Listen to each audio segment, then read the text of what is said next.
Hey guys, hope everyone had a great Super Bowl Sunday. Today we have a special guest YouTube reviewer. Eddy is joining us. Hey Paul, thanks for having me on your channel. It's an awesome honor to be on here. Big fan of your YouTube channel. If you guys don't know, I'm Eddy Molina. I also have a YouTube channel where I do movie and show reviews and currently uploading soccer videos, which is very random, but you can ignore those. I mainly do movie and show reviews. And we're going to talk about the biggest surprise on Super Bowl Sunday, and that was Netflix dropping Cloverfield Paradox. And we decided to get together and review the movie, but we also decided we really can't do a justified review of the movie without going into some minor spoiler territory, so be warned.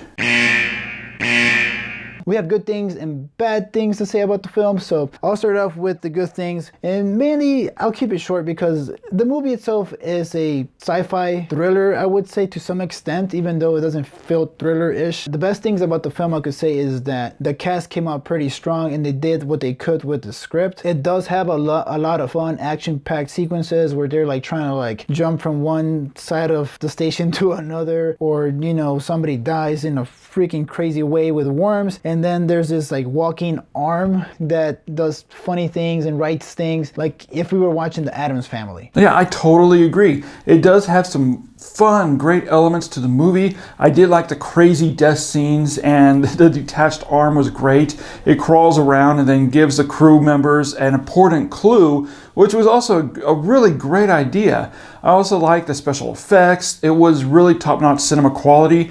And that's going back to the arm and the deaths being great ideas. That's really what this movie was a bunch of great ideas.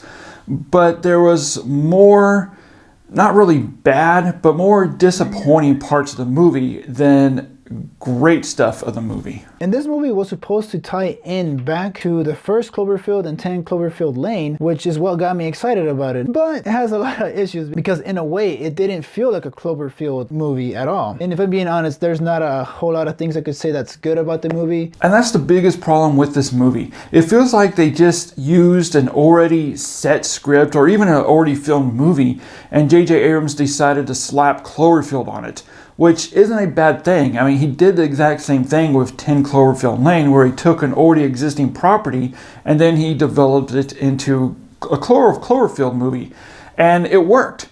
Except this one just does not work, and it completely falls flat. So the bad things about the film for myself is that there's too much going on without little explanation. I felt like a lot of the things that they put on screen was just for us to theorize as an audience, you know, trying to connect it back to the first and second movie, but I feel like it fails in doing that. The whole time we're trying to solve this energy crisis back on Earth. We don't really know why there's an energy crisis. There are countries that are trying to go to war, so they have this Cloverfield space station that's supposed to solve all that with unlimited energy, and whenever they did that, they made the Earth disappear, and then they ended up in a different dimension. A lot of dimensions start clashing with each other, and that's how we get the whole arm. We see sequences where Mundy's hand gets trapped into the wall or something like that, which was very interesting, but at the same time it's like, why? And why is there a random person stuck in between a wall with wires going through her? Like, there were a lot of questions that the movie didn't answer. If anything, I feel like this movie, the way that it was advertised to the audience, was that this was going to answer a lot of questions that we had from Cloverfield, but it turns out that it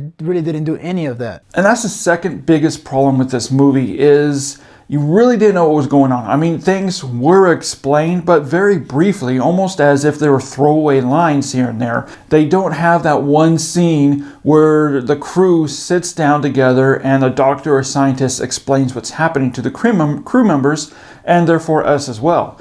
Plus, they don't introduce who any of these characters are, which was really odd. I was sitting there watching the movie wondering, okay, who's the captain? Who's the doctor? Who's the helmsman?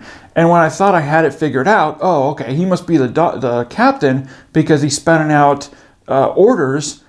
Nope, he's not the captain. It's someone else. But even with that other person, I still wasn't sure, okay, is he really the captain? Who's in charge? I really didn't get a clear understanding of who each character was and the position they held on the space station. One of the biggest things that really bugged me in the film was the husband and the little girl. I mean, at first I kind of understood what it was going for, but in the end it really didn't add up to anything. Like, usually when they do stuff like that, somebody dies, but I mean, in this case, nothing really happens and it doesn't add up to anything. And like I said, this movie feels like it was just shoehorned in at the last minute, so it feels like its own movie. I mean, it was in post-production for so long until they decided to turn it into a Cloverfield movie. It was originally supposed to be called The God Particle, and I'm pretty sure Paul will explain that more in depth on his side because he knows more about it than I do. Yeah, a lot of stuff happened with this movie. Originally, J.J. Abrams did want Cloverfield to be a solid trilogy, with the third installment answering all the questions and how all the movies tie into each other. However, from what I've heard from friends of mine at Paramount, Abrams didn't like this cut of the movie and wanted to make changes to it and re-edit things, maybe even refilm do some reshoots. But he was too busy with prepping for Star Wars Episode 9 that he couldn't get to it for another year or so, and Paramount didn't want to wait around, and so they decided to sell it and cut their ties and sell it to Netflix and have Netflix release it. And then on another level about this movie is that each Cloverfield movie, the first one and then 10 Cloverfield Lane, felt very unique in its style. And this one, it felt flat for me because I felt like I've seen this movie done numerous times, whether it's Life or Alien or any other Alien movie, honestly. Like, it just felt like I've seen this before. And in a lot of the action-packed sequences, it's fun, but at the same time it falls under that cliche where, you know, we're gonna jump from this station to the other station by risking our lives, and then nobody dies, and then there's self-sacrifice. So you've seen it all before. It's not going to be surprising to anybody. Now, I'm a sucker for space thrillers. I love space thrillers. And like I said, I did enjoy that aspect of the movie. But then all this random stuff just starts happening. And again, we don't get any clear understanding as to why.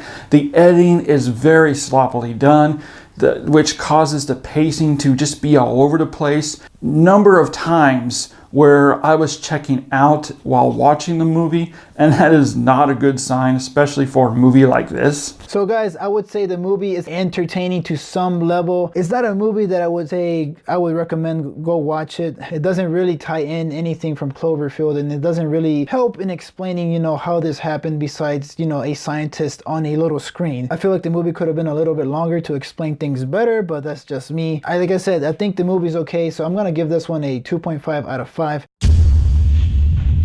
mean, this is really hard for me to score because the direction is good, the acting is great, the effects are really good, but the poor editing and the low lack of storytelling just creates a very sloppy mess of a movie that really makes the movie fall flat on its face. And you just don't really enjoy it because of all these different aspects, but yet I did enjoy some of the space thriller elements to it. It had some really cool ideas, but that's all it was just ideas and premises that went absolutely nowhere. So because I did enjoy elements of the movie and the aspects and the ideas of the movie, the direction, the acting, the effects, I'm gonna give Cloverfield Paradox a 2.5 out of a 5 rating. Well, thanks, Eddie, for joining me on this review. We are going to be doing more reviews later on. Next review is going to be on his channel, and then our third review is going to be on both of our channels, so watch out for that. Also, guys, check out Eddie's YouTube channel. I'm going to put a link to his channel down below in the description. That's it for me. I hope I get to see you guys again on Twin Flicks. My name is Eddie, so I'll see you guys in the next video. Peace. And a big special shout out to a couple Patreon supporters, Mike Vane and Bob Logan. Thanks so much for your support of our channel. Guys, if you would like to support this channel, just head to our Patreon page. It's patreon.com/twinflix. The link will be down in the description. As always, guys, thanks so much for watching, and we'll see you in the future.